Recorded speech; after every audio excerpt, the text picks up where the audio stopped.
రాత్రములు తపస్సు చేసే వానర కేసరి కేసరి కుల సతి కడుపు పంటగా జనించినాడు అసమాన బలోత్పతుడు సంయుతుడు అంజనాసుతుడు పవననందనుడు.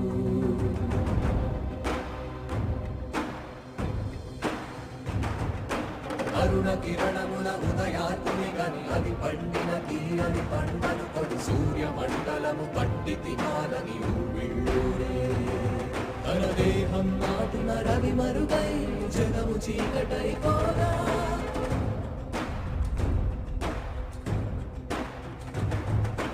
అది అమరేంద్రుడు గమనించి తన ఐరావతమది ఓడించి ఆంజనేయుని సమీపించి తన వజ్రాయుధమును విసరగా అది పవననందనుని హనువుని తాకా చిందిన రక్త బిందువే విద్యుద్వేగం